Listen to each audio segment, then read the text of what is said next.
Assalamualaikum warahmatullahi wabarakatuh. Selamat datang di channel Suro Bajol. Kali ini ada sebuah cerita horor dengan judul Bangkit dari Kubur.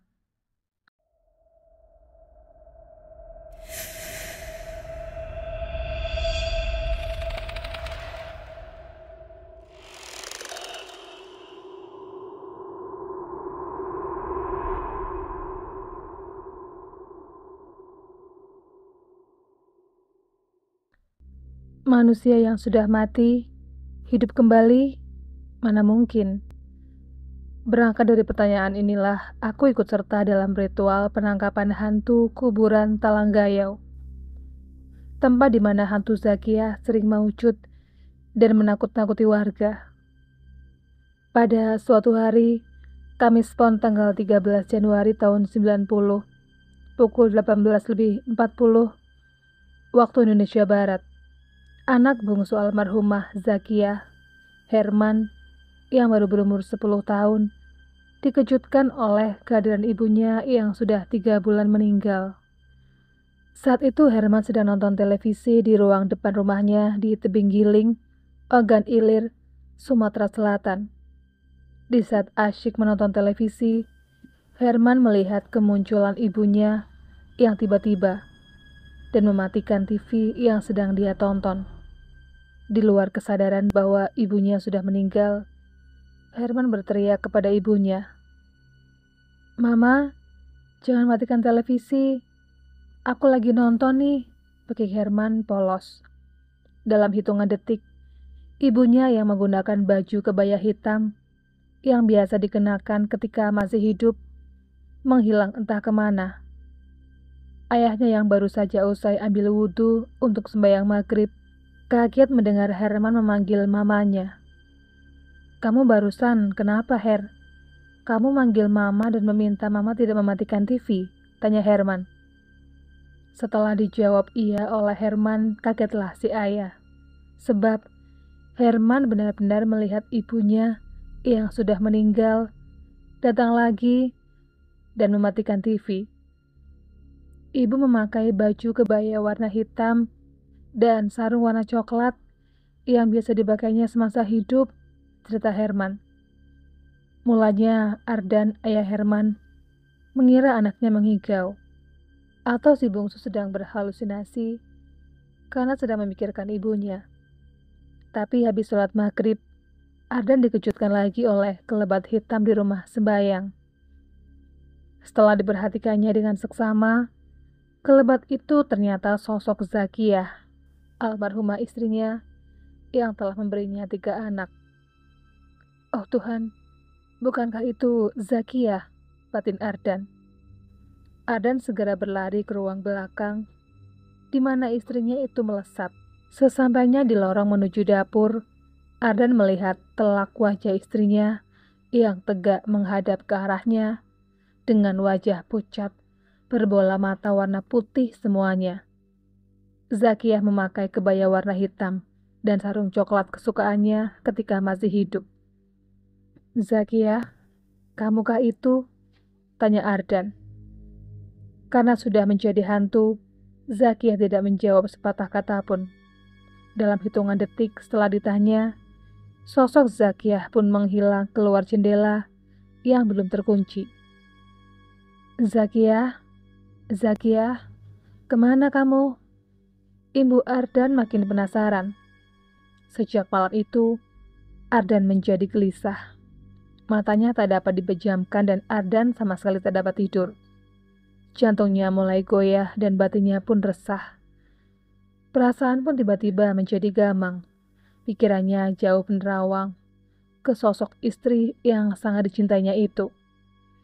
Juga pada kenangan indah ketika terakhir kali dia berdua dengan istrinya di Sungai Musi dengan speedboat. Batin Ardan, mana mungkin Zakiyah yang sudah mati bisa hidup kembali dan menjadi hantu seperti itu? Sebelum pertanyaan itu terjawab oleh dirinya sendiri, Ardan tersentak oleh jeritan Nyonya Hamid, tetangga sebelah selatan rumahnya. Ardan segera beranjak keluar rumah dan bertanya pada Nyonya Hamid, Nyonya Hamid tersungkur di lantai bawah rumahnya dan seperti orang kesurupan. "Kenapa, Bu?" tanya Ardan gelagapan. Karena masih kesurupan, Nyonya Hamid tidak dapat menjawab pertanyaan Ardan. Tapi mata istri Hamid itu melotot ke arah Ardan seperti mau marah. Setelah meminum air putih yang dibaja-bajai oleh Hamid, suaminya, ibu muda itu pun akhirnya sadar. Dalam sadarnya, dia bercerita bahwa baru saja dia dicekik oleh Zakiyah, almarhumah yang sudah 3 bulan lalu dikubur. Istri Bapak hidup lagi, dan dengan jelas saya lihat wajahnya. Tapi bola matanya semuanya putih, dan giginya bertaring 2, ungkap Nyonya Hamid datar.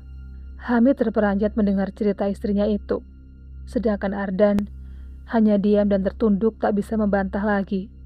Sebab dia dan anaknya, Herman, baru saja melihat Zakiyah di rumahnya. Ardan meminta kepada keluarga Hamid agar tidak menyebarkan cerita itu keluar. Ardan mengaku sangat malu dan terpukul sekali bila banyak orang tahu bahwa Zakiyah menjadi hantu. Bagi manusia baik-baik, terutama Ardan yang rajin ke masjid, akan sangat terpukul bila warga mengetahui almarhumah istrinya menjadi hantu. Bukan cuma saya dan anak-anak saya akan terpukul dan malu oleh aib ini. Tolonglah, simpanlah cerita ini dan jangan sampai keluar, harap Ardan. Ardan berdalih bahwa setiap manusia yang mati jadi hantu, biasanya orang tersebut saat hidupnya sangat jahat.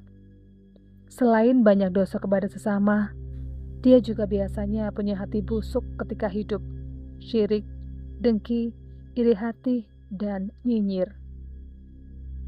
Walau saya sangat mencintainya, tapi saya akui istri saya telah banyak menyakiti hati orang dengan pekerjaannya sebagai pedagang uang.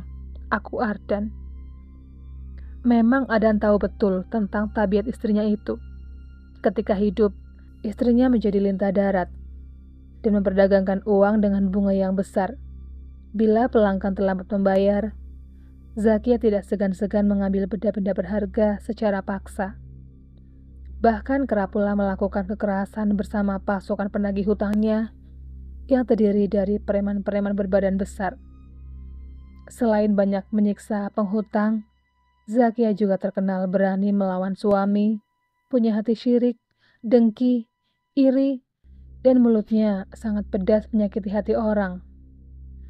Pada saat Zakiyah dimakamkan di pemakaman Talanggayau, para pelayat sudah curiga bahwa matinya Zakiyah tidak sempurna. Sebab, selain tanahnya sangat kurang untuk menutupi kuburannya, di dalam kuburan juga mengalir air dan berkumpul banyak belatung. Kata orang, bila manusia banyak menyakiti hati orang lain, kuburannya akan sempit dan banyak belatung dan ular di makamnya. Benar saja, setelah 3 bulan dimakamkan, mayat Zakiyah bangkit lagi.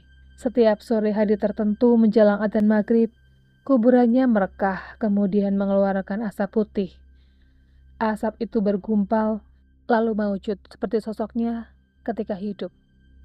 Bedanya, kini dia bertaring dan bermata putih tanpa bola mata hitam, dengan wajah yang pucat tidak berdarah.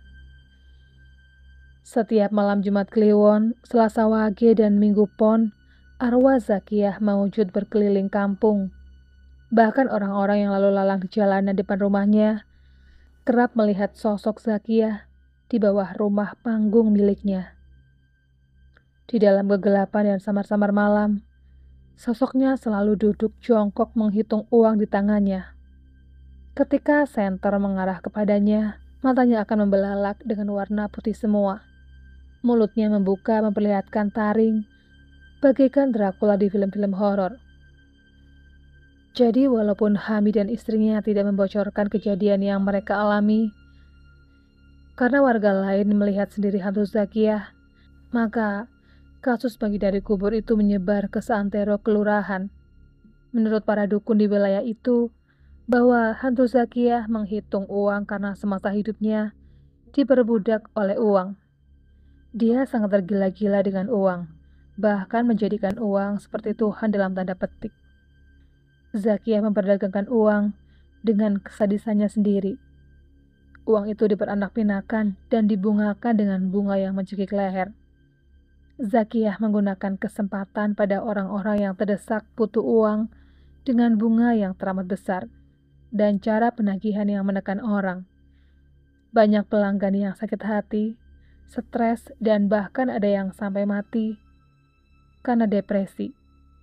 Maka itulah ketika meninggal, Zakiyah menjadi hantu yang mengerikan dan membuat kampung menjadi angker. Demikianlah cerita horor kali ini dengan judul Bangkit dari Kubur. Buat kalian yang suka dengan channel ini, jangan lupa untuk menekan tombol subscribe-nya, tekan tombol loncengnya, supaya kalian tidak ketinggalan video terbaru dari channel ini.